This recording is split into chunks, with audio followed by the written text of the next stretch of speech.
Greetings timeless sagas aficionados. Today, we're diving into the captivating story of the first emperor of China, Qin Shi Huang. Born as Ying Zheng, this larger-than-life character rose from the ranks of royalty to unify the warring states and create the foundation of modern-day China. So, buckle up and get ready for a wild ride through ancient Chinese history. Our tale begins in the tumultuous era known as the Warring States period, which lasted from 475 to 221 BCE. During this time, China was divided into several rival states, each vying for dominance over the others. The state of Qin, led by the ambitious King Naoshang, was one of the strongest contenders in this brutal game of thrones. Enter Ying Zheng, born in 259 BCE, a prince with a mysterious past. Some even claim he was a blacksmith's son switched at birth. Nevertheless, Ying Zheng found himself in line for the throne of Qin. However, his childhood was far from a fairy tale. He was taken hostage by a rival state and narrowly escaped death before he could return to his kingdom. As a teenager, Ying Zheng ascended the throne after his father's death in 246 BCE. At the tender age of 13, with guidance from his cunning and ruthless prime minister, Li Si, he began his quest to conquer all of China. The young king was not one to waste time, and he quickly set his armies in motion, crushing any opposition in his path. Now, let's pause for a moment to appreciate the gravity of this situation.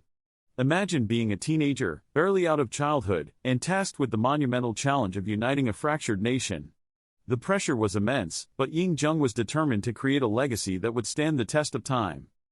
So, how does one conquer an entire nation? Well, it's not exactly a walk in the park, but Qin Shi Huang had a few tricks up his sleeve.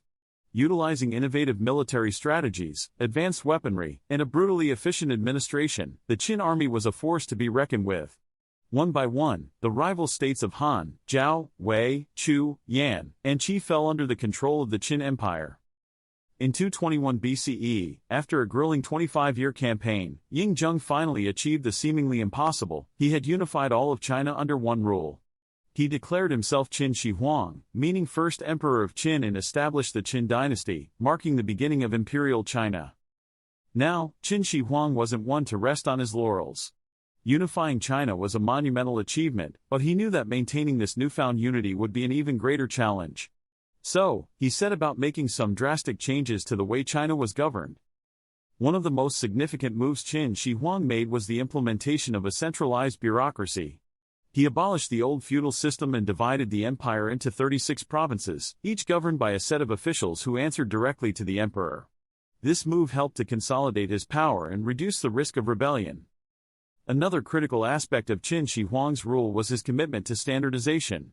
He implemented a unified system of weights and measures, standardized the currency, and even introduced a standardized script for the written language.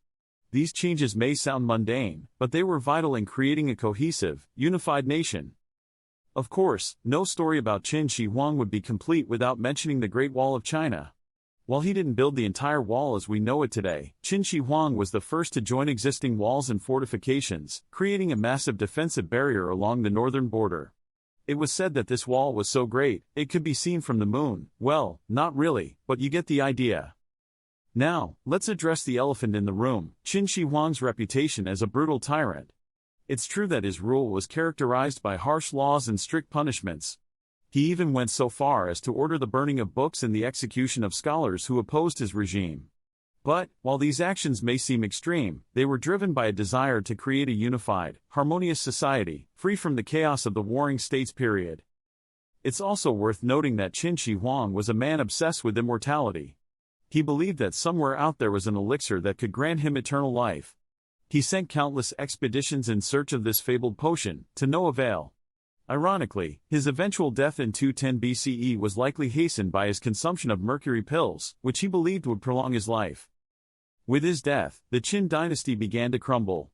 Rebellions broke out across the empire, and by 206 BCE, the short-lived dynasty had come to an end. However, the impact of Qin Shi Huang's rule would be felt for millennia to come. In conclusion, Qin Shi Huang was a complex figure, equal parts visionary and tyrant. His relentless pursuit of unity and order laid the foundation for modern China, but his harsh methods left a lasting legacy of fear and repression. It's essential to remember that history is rarely black and white, and as we delve into the timeless sagas of the past, we must always strive to appreciate the nuances that make these stories so rich and fascinating.